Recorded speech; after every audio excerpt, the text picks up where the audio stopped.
Hello, everyone, and welcome to the Fisherman's Post Saltwater Podcast Series. This episode is titled the NC Artificial Reef Program, and I'm going to be featuring Nick Hendrix. He's an artificial reef biologist with the North Carolina Division of Marine Fisheries. We're going to be covering such topics as building materials and construction methods, the interactive map they have available, recent and upcoming projects, and we're going to finish with fishing tips for different reefs. I'm your host, Gary Hurley of Fisherman's Post. Fisherman's Post has been serving the North Carolina saltwater fishing community since 2003, bringing you fishing reports, fishing tournaments, fishing schools, membership content, and here in our latest and greatest effort, the Fisherman's Post Saltwater Podcast Series, where we reach out to our captain and guide friends from up and down the North Carolina coast, ask them to share with us their thoughts, their insights on how to catch more fish more often. And I'm here tonight, as I am always, with co-host David Harden Creative Media. Gary. Hey, man. How's it going? Welcome to the show. Yeah, thanks. Thanks for doing it. It's good. This is going to be a good one. I feel good about it.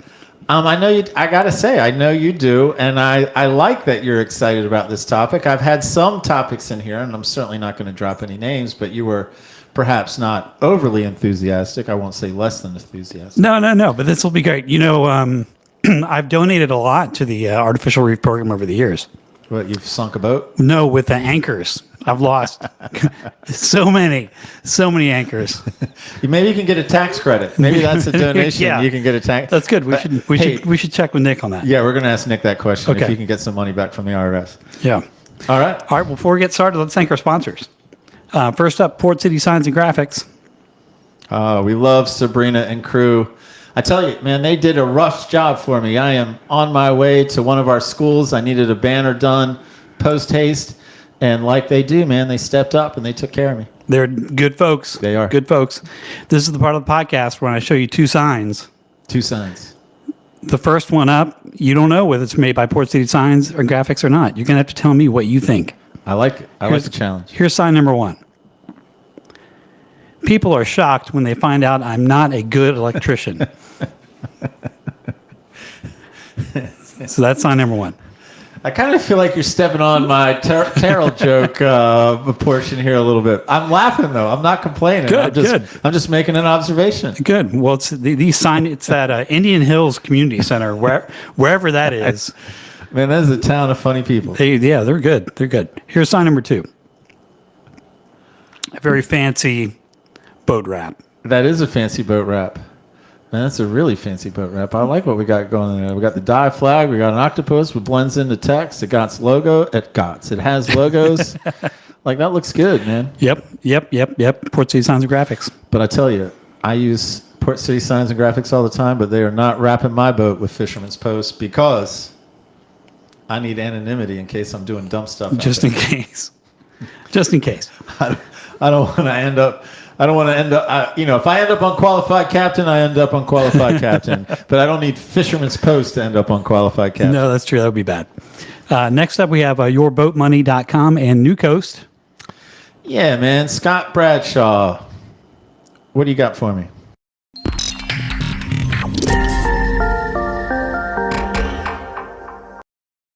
If you tuned into one of our earlier podcasts, you know that yourboatmoney.com is like an informational website that he put together basically, from what I remember, like post-COVID, when he was just inundated with calls and inquiries.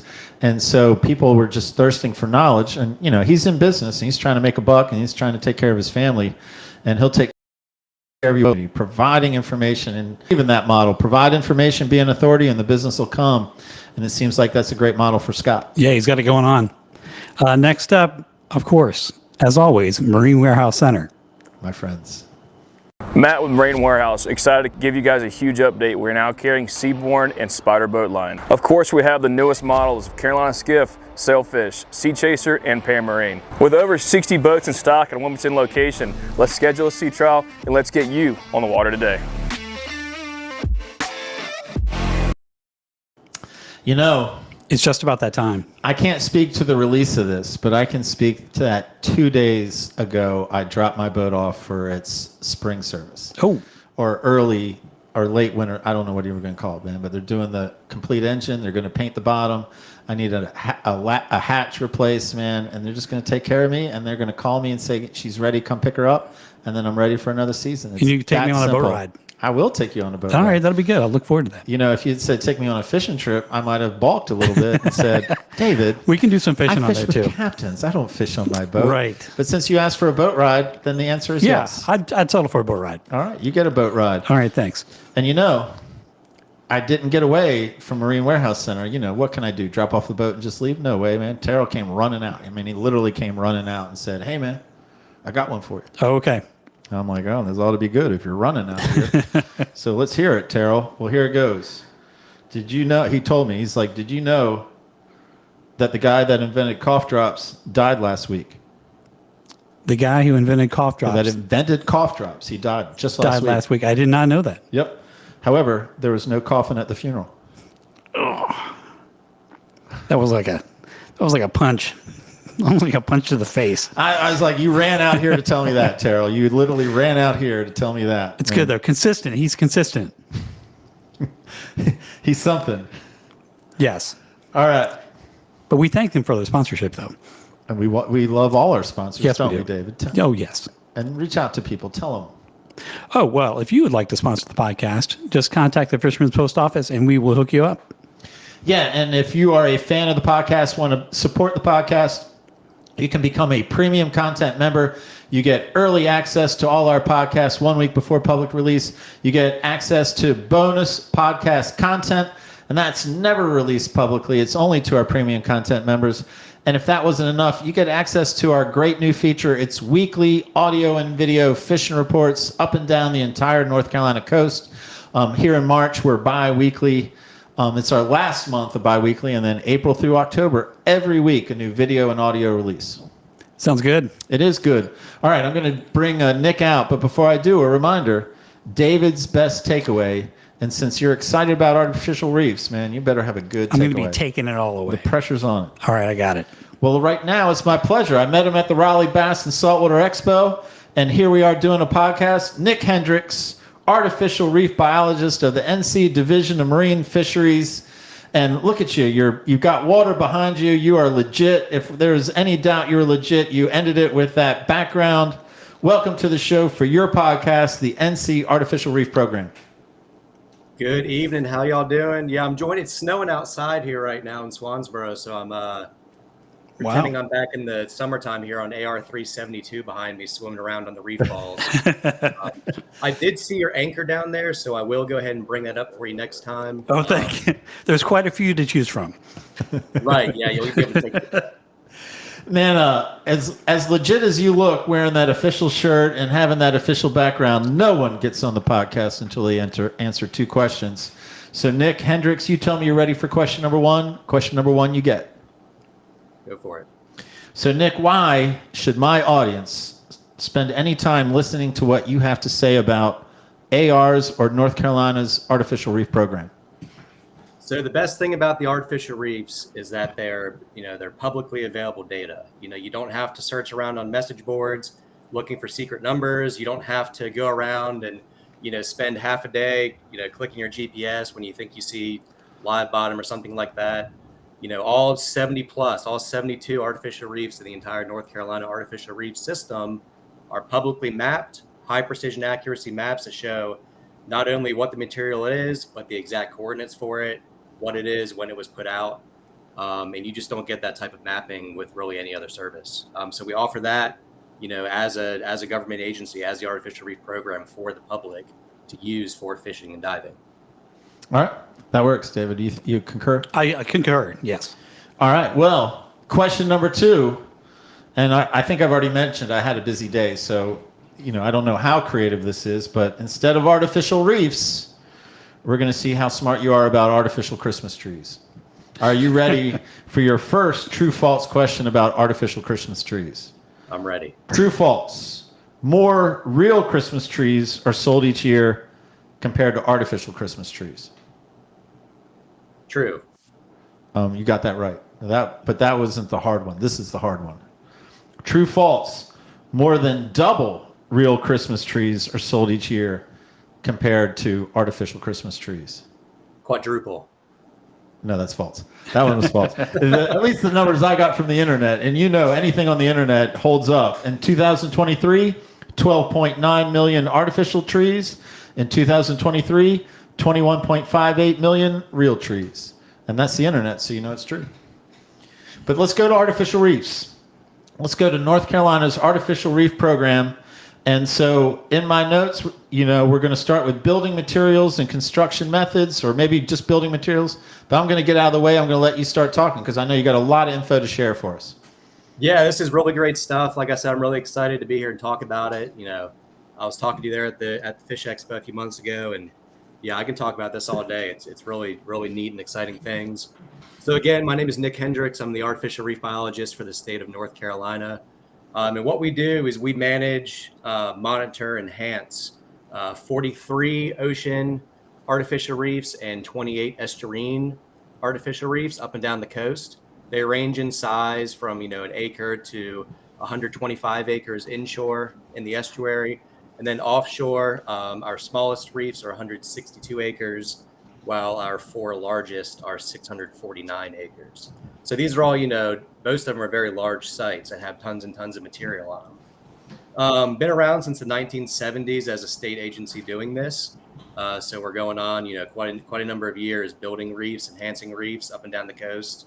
And the whole idea for that is to provide public fishing and diving opportunities, and also to create habitats. So these are, as you can see behind me on here, great habitat. Just these 3-4 reef balls here, you can see kind of the diversity around them, covered in algae and sponges and corals, fish all around them. And that's why we build them. We know that artificial structures like ships, concrete pipe, old bridges, reef balls, they attract the fish that we like to fish for, that we like to take pictures of while diving. And so really it's a win-win. It creates fishing and diving opportunities and great habitat. So my job as artificial reef biologist, and it's not just me, we have a great team of people that work up and down the coast in this program, is to construct, enhance, monitor, map, and support research on these sites. So while most of my job is spent, selecting sites and sourcing material and deploying that material, we have a whole nother group of people that we help support research for. So, the folks at NOAA, folks at, Duke University, East Carolina, NC State, and they do some of the, the fisheries science and things like that on these. So it's definitely kind of a multi-agency, and of course the public's heavily involved in it as well. That kind of creates one nice cohesive artificial reef program. So building materials, obviously, reef balls are a big one that a lot of people know. They kind of look like, the fish condos, if you will, kind of big domes with holes in them for fish to move in and out of. They're not, the vast bulk of the material that we're using for artificial reefs since at least the 1990s now has been recycled concrete, whether that is concrete pipe, crushed concrete, rubbleized, old bridges, things like that. A lot of people always ask, well, what about the tires? All the tires, that wash up on the beach. And yes, a lot of those were put out by the Artificial Reef Program back in the 70s and 80s. Those haven't been put out, since at least, I believe 1987 was the last time that they were put out on reefs. Tires were put up and down the entire east coast of the United States, Gulf Coast, countries around the world used them. And yeah, everyone's figured out that they are not good reef material. So we have moved to, probably 90 to 95% of what we're putting overboard now is recycled concrete. The rest of it being manufactured, reef units similar to reef balls. And then, of course, ships that we sink. We also put a fair amount of natural material. So mined limestone marl, so kind of basketball, soccer ball sized limestone marl, as well as granite and oyster shell. Where we put them and what we're using to build these reefs really depends on where it's going. So in the estuary, if we're trying to build a reef that's designed to grow oysters on it, we're going to use material that grows and attracts oysters. So again, limestone marl, oyster shell, granite, crushed concrete. Those have lots of substrate for the oysters to grow on and create really great oyster reefs. Offshore, we're mostly focusing on using concrete pipe, old bridges, and ships, just because, it's large material, deep water, and you can get a lot of it and kind of create a nice reef in deep water for it. One of the biggest recycled concrete projects we've done over the last couple of years would be the Bonner Bridge, which, as anyone who knows, has been over from the Outer Banks down to Hatteras and everything. The old bridge, the entirety, minus the little fishing pier that they left, but the entirety of that bridge was actually sank on artificial reefs. That was 80,000 tons of artificial reef material that was put out. Most of it was put off the Outer Banks there. We had a few barge loads that came down kind of off Morehead City just because of the inlet issues, but most of it did go off the Outer Banks there. So, we have, concrete pipe coming in all the time and reef balls that we're purchasing and putting out. And like I said, we're monitoring this, so we're scuba diving on it, taking pictures like this and doing fish counts. We're mapping it with a high precision sonar boat. So where's the money coming from, right? That's what people want to know, is what does this cost and what's the return on it, And so back in 2016, a study was done that found that inshore, for every dollar invested, it was a $4 realized return. And so that comes in things, if we spend, $100 on reef material, it creates $400 in potential economic return. And that's because people are coming to fish on the reef. So, they're buying gasoline and hotels, groceries, fishing licenses, fishing tackle, going out to restaurants, buying ice, all those things involved with going fishing and diving. And so these reefs that we're building, they're funded by tax dollars, but they do have a great impact locally, and they do have a great return on investment. So we're operating basically on a $700,000 kind of construction, mapping, monitoring budget per year. That doesn't include some of the oyster work that's going on inshore. That's a whole nother kind of, it's adjacent to me, and those are artificial reefs, but that has a whole different budget and everything. But this $700,000 is going, specifically for artificial reef materials, construction, monitoring, mapping.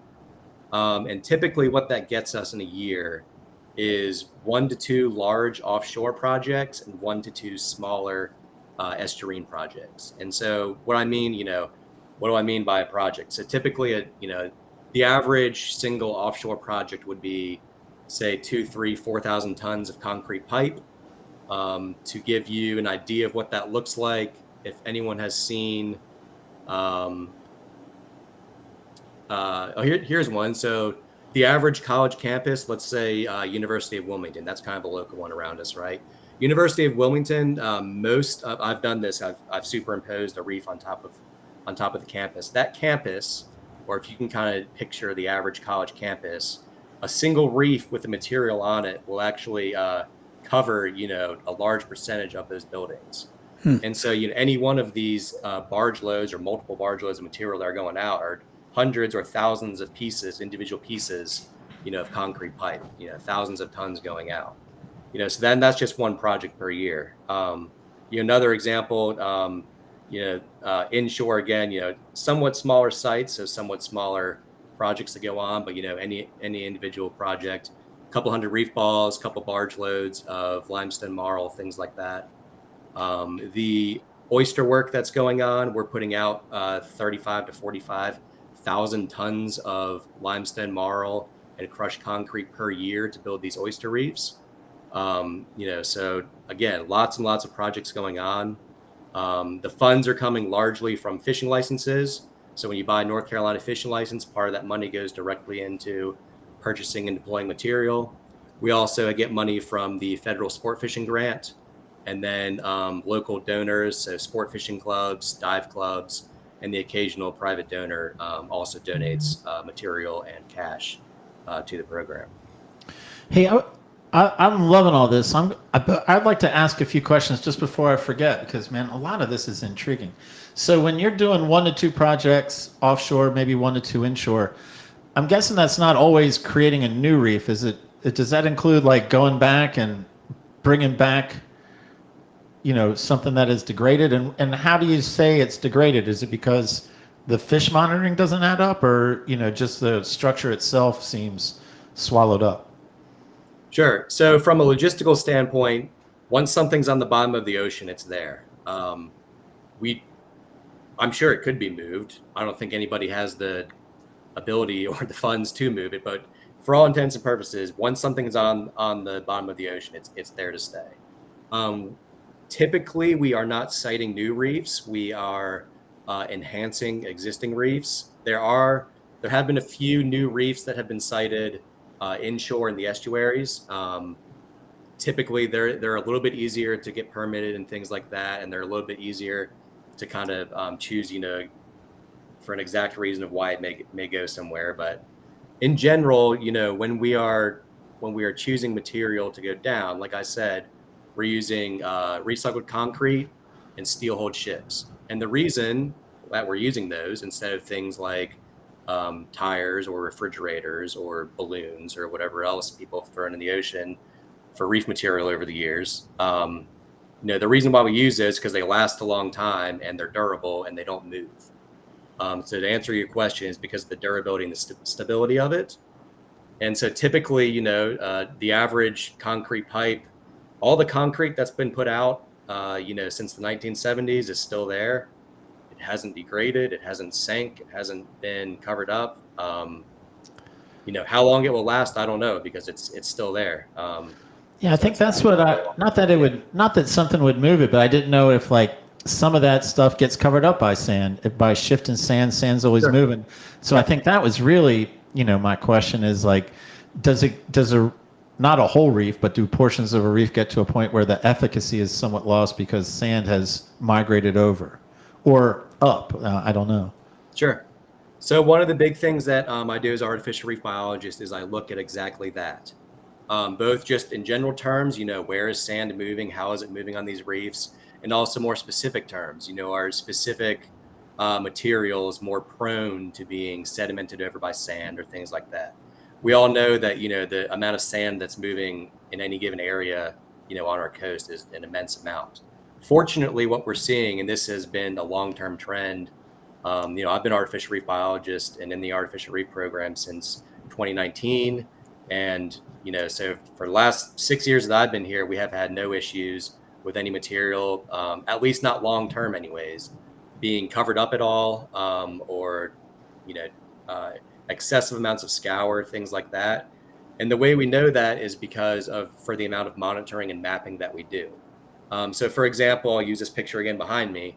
If these reef balls, at any point had been covered up for any length of time by sand, the coral colonies, which are, the size of, these reef balls are all, 6 feet wide, 6 feet tall.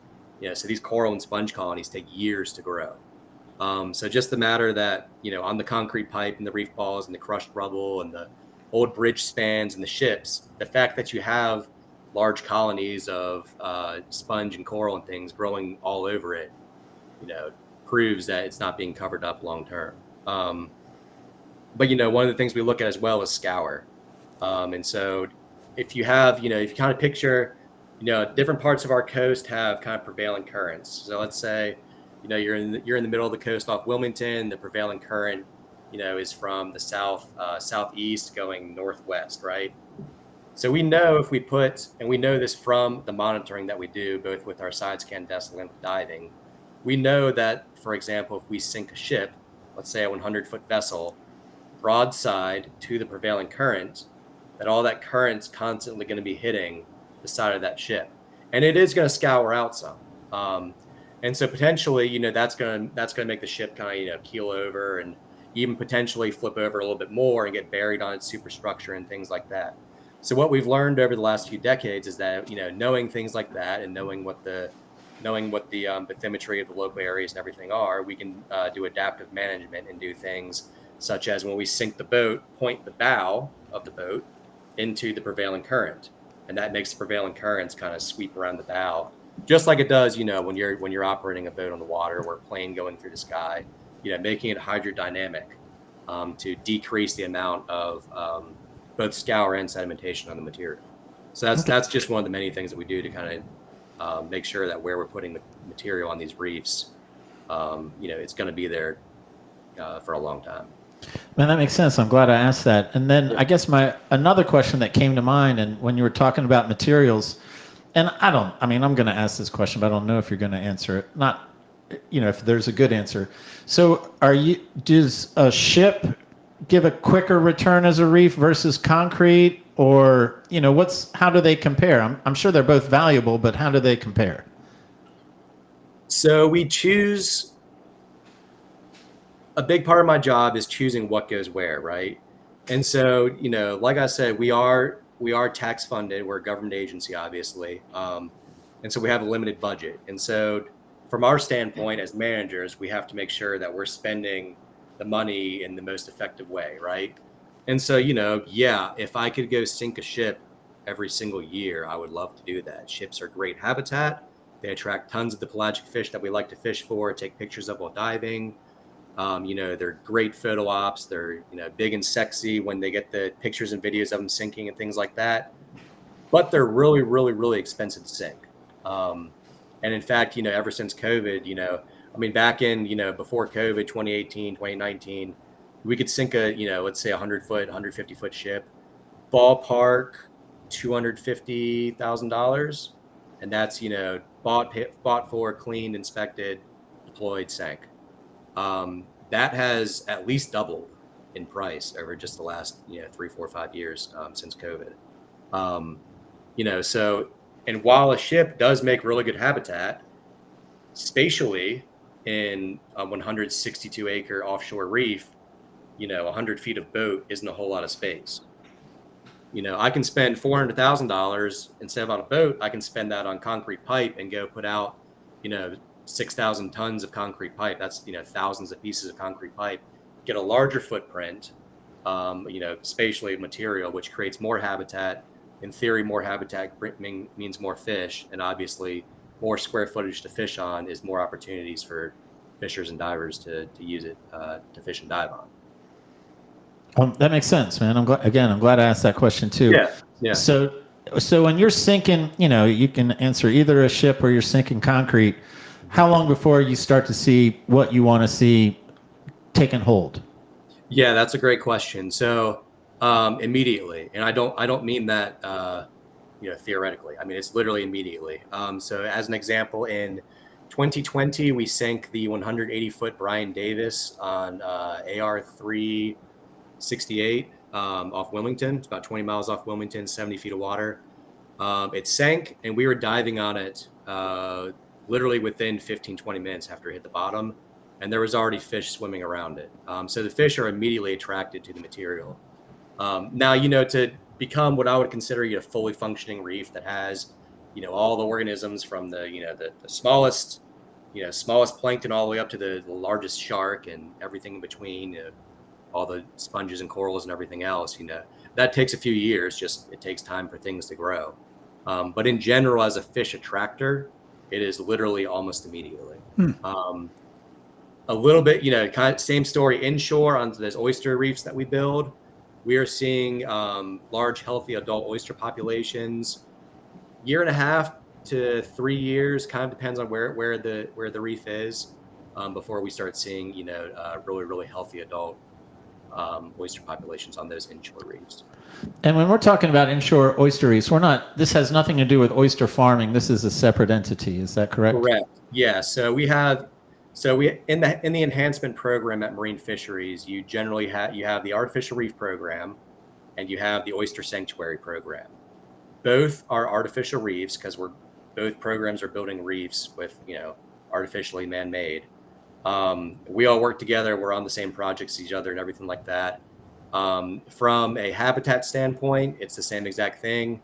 Put material down, whether it's concrete or marl or a ship or a reef ball, it creates habitat and attracts species.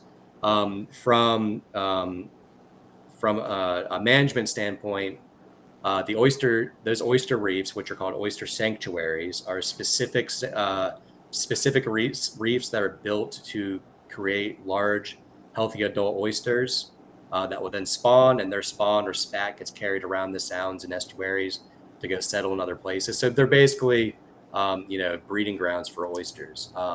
Fantastic places to fin fish on. kind of spooky to dive on. We do a lot of diving on them. It's real dark. Things go bump in the night there on them. Sometimes your dive buddy's to the right of you and something bumps you on the left and you can't see what it was. That's a little freaky, but the oyster sanctuaries, and I'll look at talk about the map later, but the oyster sanctuaries are fantastic places to fish. You just can't harvest oysters off of them.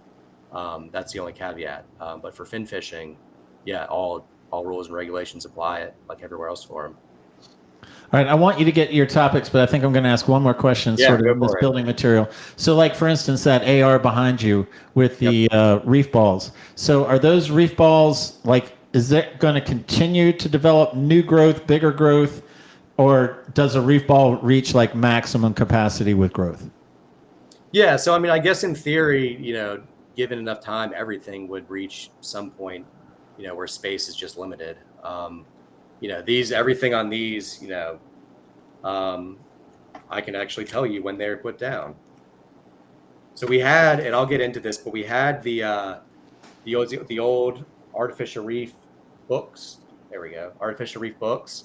These have now been replaced by the interactive guide, and I'll talk about that a little bit later. But in that guide, you can see all the reefs, the updated maps, the updated side scan imagery that we take, and you click on each material type. It tells you what it is, when it was put out, and the coordinates for that specific pile of material. And so looking at this real quick, those reef balls there were put out in 2006. So we're going on 19 years, 20 years. Okay. So that's, and that's the growth on those. Not every reef is the same. Reefs are in different areas around the coast, inshore, offshore, different depths, things like that. But in general, part of the reason of why we keep enhancing these reefs is to create more substrate for things to grow on, create more habitat. All right, let's. I want to make sure you have time to touch on everything you sort of gave me in the pre-show notes. So, since you've mentioned that interactive map, let's talk more about that, because that's definitely a tool that my fishing audience would be interested in. Yes. So the interactive map, like I said, we used to have these artificial reef guides. They're on paper. The last time we printed these was in 2016. And that was a long time ago. The reason for that is because as soon as we print them, and they're expensive to print, as soon as we print them, they're already outdated. Like I said, we're doing multiple projects offshore and inshore every year. Material is constantly being added to reefs. Every once in a while, a completely new reef is created. And so the best way to make sure that people have the most up-to-date maps and fishing locations is to have an interactive reef guide. You can, if you just Google North Carolina artificial reef, that'll take you to the artificial reef website. Google interactive map, however you want to do it. You'll find the interactive map on the website. When you open that website, it takes you to a big map of North Carolina, and you can zoom in to each individual reef. And when you zoom in far enough, you will see shapes on each reef. And when you click those, it'll tell you what that material is, when it was put out, and then the latitude and longitude for the center point of that material. Now, where are we getting these maps from? So we have a side scan mapping boat. And so I lead the side scan mapping program, and it's just like the side scan on many of y'all's fishing boats. It's a lot bigger, and it hangs off the side of the boat, and it gets it's precise within 2.5 inches precision X, Y, and Z. So it's ultra precise, ultra high resolution, and it gives us really high quality imagery of the reefs. And so what we do is we use that imagery to study the reefs, monitor the reefs, see where things like sedimentation or scour might be happening. And then, we upload that material to the artificial reef website on the interactive map. So when you zoom in to each individual reef, you can see the high accuracy, high quality, high resolution imagery that we upload, see what we're seeing. And then, if you say you're on AR 330 out of Morehead City, instead of having to, poke around and look for material on the reef, you can download the coordinates for that reef and every material on that reef from the website to your GPS. Then you already have all those points loaded into your GPS, and you know exactly what they are. oh, I want to go, fish the Indra. Here it is on my GPS, ready to go. Already downloaded it. Or, I want to go fish, the Southwest pipe or the bridge material that's up on the north part of the reef, things like that. And you can really tailor your fishing experience, ahead of time based upon each map of each reef. And I'm guessing that they're also sort of laid out so that if someone who isn't familiar with the coast says, man, suddenly I have a Swansboro fishing trip, they can go on there and just see what's located out there without knowing the AR number or the AR name. Yeah, absolutely. Yeah. So when you pull up the map, it's literally, you have a big map of the entire coast and you'll see 70 some dots. And each of those dots is a reef. And you just zoom in with your mouse. And as you zoom in, the material will materialize on it. The side scan imagery will materialize on it. You can see exactly what's out there on each reef. The reefs are located anywhere, there's a bunch of inshore ones. Like I said, there's 28 estuarine reefs. So smaller boats can get to those. Offshore, those reefs are located anywhere from a half mile to, I believe our furthest one is 38 miles offshore.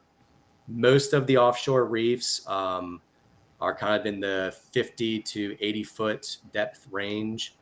And so that's for most areas of the coast, that is 3 to 20 miles offshore, kind of depending on where you are.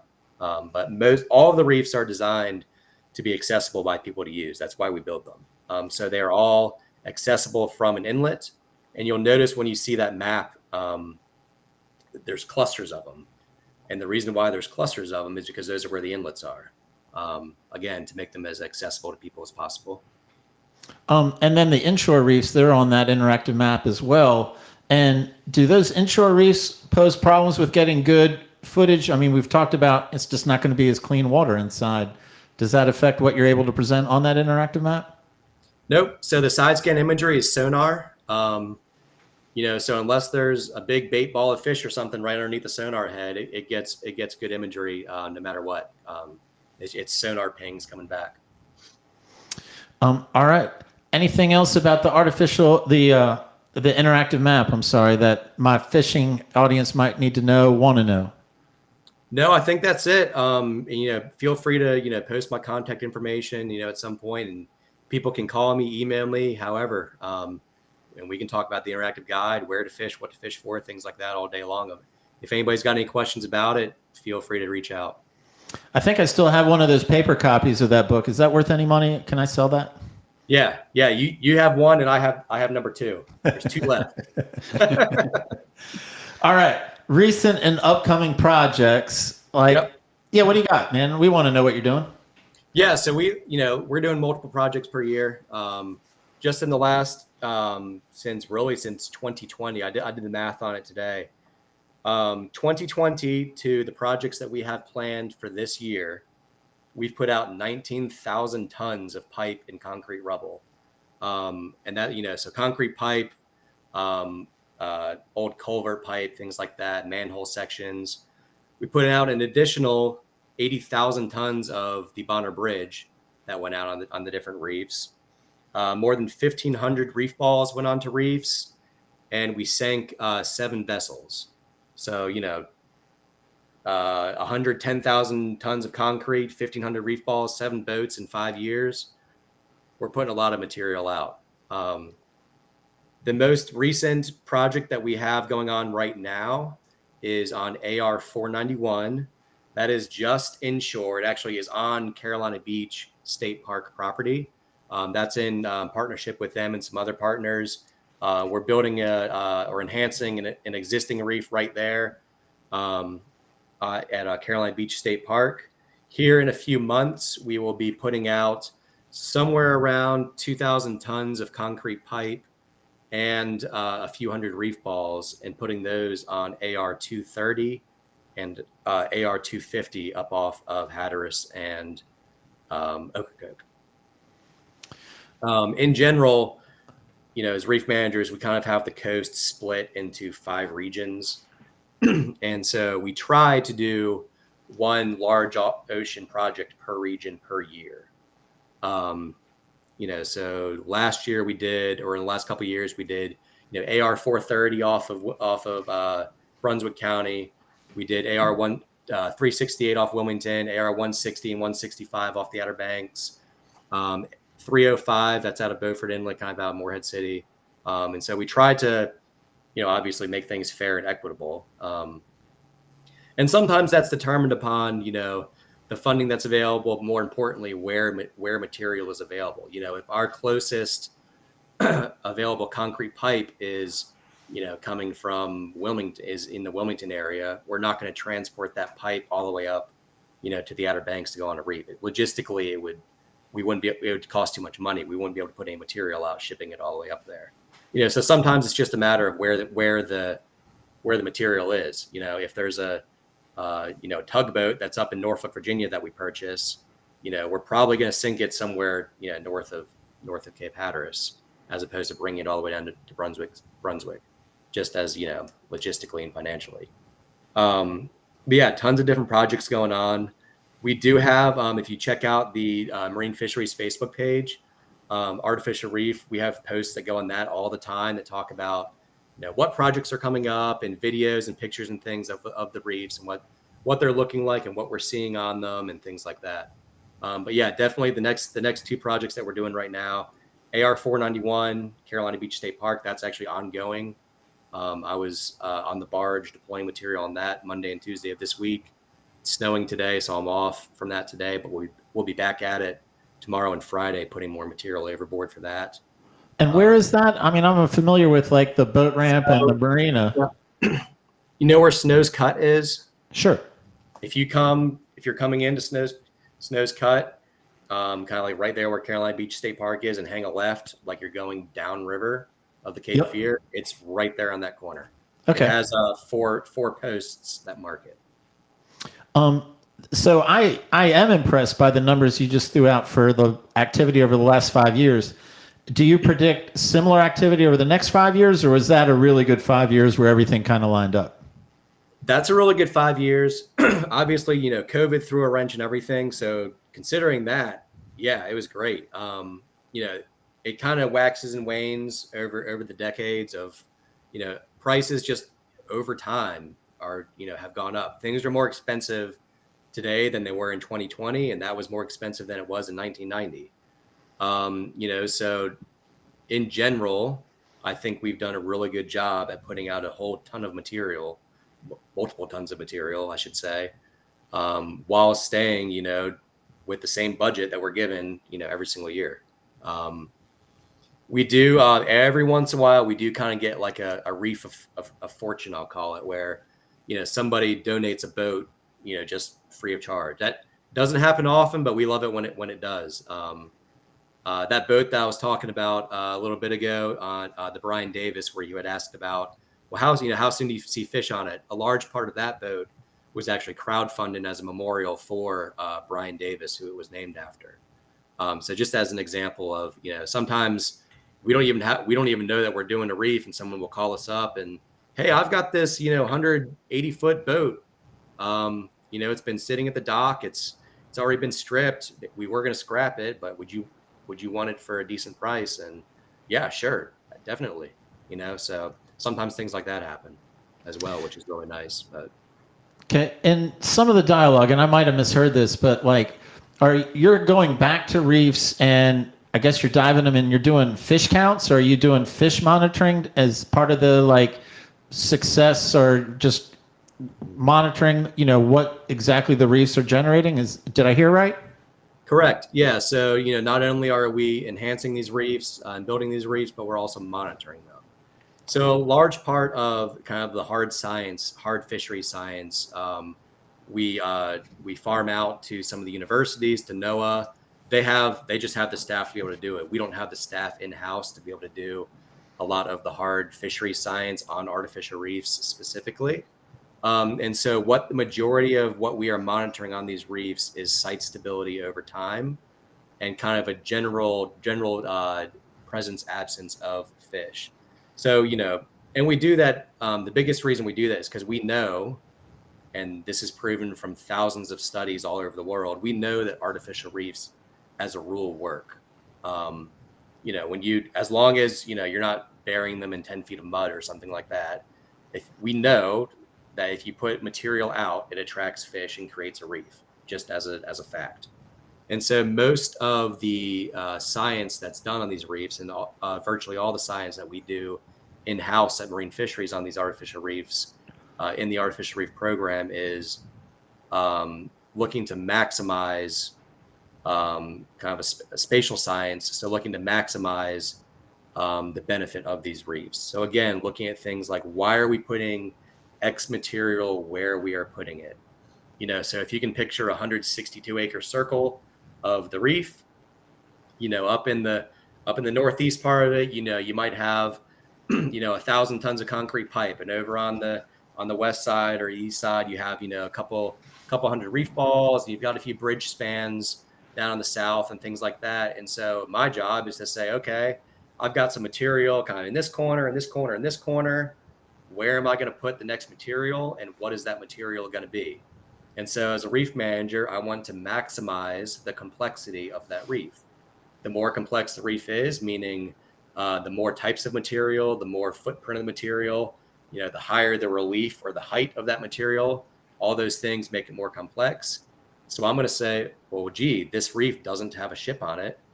So a ship, a boat, a vessel would be a great addition to it. And I'll stick that boat right in the middle of those three different piles, basically to bring kind of all four into one kind of reef area. So the fishery science part of it says, that fish, the majority of fish are foraging on and around this material. And they're kind of foraging somewhere, in the 100-foot range. Most of the fish are staying with, 100, 150 feet of any given pile of material. And so when I put new reef material down, what I don't want to do is put it right next to existing material, because if it's right next to it, A, I just, eliminated a lot of that foraging zone, but B, that's not really creating kind of a complex reef area. What I do want to do is stick it, right at that, 100, 150 foot mark away, because that is then joining the foraging grounds from material A and material B, but also allowing fish to travel from one material to the next relatively easily. So there's a lot of spatial science that goes into it, deciding what goes where and why it goes where. Mostly because the fisheries questions, a lot of those have been answered. And there's a lot of really great local researchers, really a lot of very local ones that are doing fantastic work on these artificial reefs, kind of diving into some of the, the specifics of some of that fisheries science. And they've found some really fascinating things, looking specifically at, where are black sea bass moving, and do they move on these artificial reefs, and what types of material do black sea bass versus greater amberjack versus gag grouper, what are they preferring, and really putting a hard number to that with hard science. And so it's really helped us a lot. And part of a lot of these projects are funded by fishing licenses as well. So, not only when you buy a fishing license, not only are you buying material, but it's also buying, grants to some of these, universities and other agencies that are doing, further research on these reefs. All right, we're coming pretty close to the end, but I'm going to hit you up with some questions, and I don't know, they're not even going to be that serious, and you don't necessarily have to give me a scientific answer. And David, if you start thinking of questions once you see the direction I'm going in, feel free to pipe in. So not scientifically, but give me two reefs out in the ocean that would say probably have some of the most fish on them. Not AR-315. AR-315 is a great reef. If anyone who knows artificial reefs knows about the parking lot at AR-315. No, I'm joking. AR-315 is a great reef. It's right there outside Beaufort Inlet. That's why it is a parking lot on Saturdays and every other sunny day. It's a great reef. It has a lot of material on it. It's been there for a long time. But kind of regionally, great reefs to visit, and this is true both for fishing and for diving on. I'm going to combine them because they meet both. All right, if you got to combine diving, okay. Yeah, the diving's great. Diving's great. Off the Outer Banks, AR-165. All right. There's 3 tugboats, a giant. It's like, I don't know, 80 feet long and 40 foot tall dry dock caisson door that's out there. and somewhere around 10,000 tons of concrete, maybe more than that actually. Great reef. We started building that reef in 2019. It's actually mostly full. We put a lot of material out on that reef the last couple of years. Off kind of Morehead City area, AR 315, it's easy to get to. AR 305, 20 miles due south out of Beaufort Inlet. If you can get to that reef, you might need a little bit of a bigger boat. It's in 105 feet of water. We've recently sank 2 more boats out on that reef. The Spar and the Aeolus have been out there for a number of years. They're some of the most dove on and fished on reefs, I would argue, probably on the entire East Coast. AR 330 with the Indra, again, one of the most famous and popular fishing and diving reefs on the East Coast. Further down off Wilmington, the Alexander Ramsey on AR 370, right outside the inlet, Masonboro Inlet, it's in 50 feet of water. You can see people sunbathing on the beach. It's right there in 50 feet of water. 440-foot Liberty ship, Alexander Ramsey on it. There's a bunch of concrete out there as well. We know about the Liberty ship. Yeah. That's another parking lot. Yeah, it is. And then off Brunswick County, really any of those reefs are right out the inlet there, 420, 425. 430 and 460 have both had new pipe, 2,000 tons of concrete pipe, both put on them just in the last 2 years. So definitely go check that out. You can get those numbers of where specifically that new concrete pipe is from the interactive guide. But yeah, those would probably be the ones I recommend. Yep. 165, 305, 330. Yep. Next question is a nod to my co-host David. If you were a betting man, you would bet which reef has the most anchors on it? Ooh. AR 330. All right. All right. Next question. If you come time to retire, the government is not going to buy you a watch, but they're going to say, we're going to allow you to pick one reef to rename the Nick Hendrix reef. What's that reef? A new one. Where? Because it's a whole lot of paperwork to have to rename a reef. All right. We're going to build a new reef and we're going to put it out in about 200 feet of water. All right, 200 feet of water. Sounds good. And then my last question before I give you the final thought, and you kind of touched on this, what would you say is the most used reef, the most populous reef in the AR program? AR 315. Okay. Just because where it is, right out Beaufort Inlet, obviously Morehead City, that whole area is a huge destination for fishermen and divers. But AR 315, yep. Any questions from you, David? No, I'm good. All right. Hey, we're getting ready to wrap this up, but I always like to turn it back to you, man. You want to wrap it up? You want a final thought me? I really appreciate nothing world changing to say other than, please, again, contact me if you've got any questions about, what we're building, when we're building it, where we're building it, fishing tips and tricks, best places to go scuba diving, anything like that. Call me, email me. I'm here. All right. Nick Hendrix, man, thank you very much. I'm so glad we crossed paths at the Raleigh Bass and Saltwater Expo, and we have you here as a guest, and I think this will be a very popular podcast.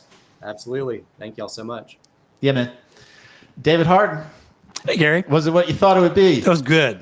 I saw you. You paid attention the whole time. I didn't have to kick you and wake you up. A whole bunch of notes. All right. Well, like I said, no pressure, but this better be a pretty good David's best Okay, takeaway. so now this is going to be kind of an obvious takeaway, but I didn't know about the interactive map. Oh. So I'm definitely, because what I've got on my boat is this old school laminated chart that they sell at Walmart that probably everybody in the entire world has. So yeah, I'm definitely going to check out that website and put some coordinates in and go out and check it out.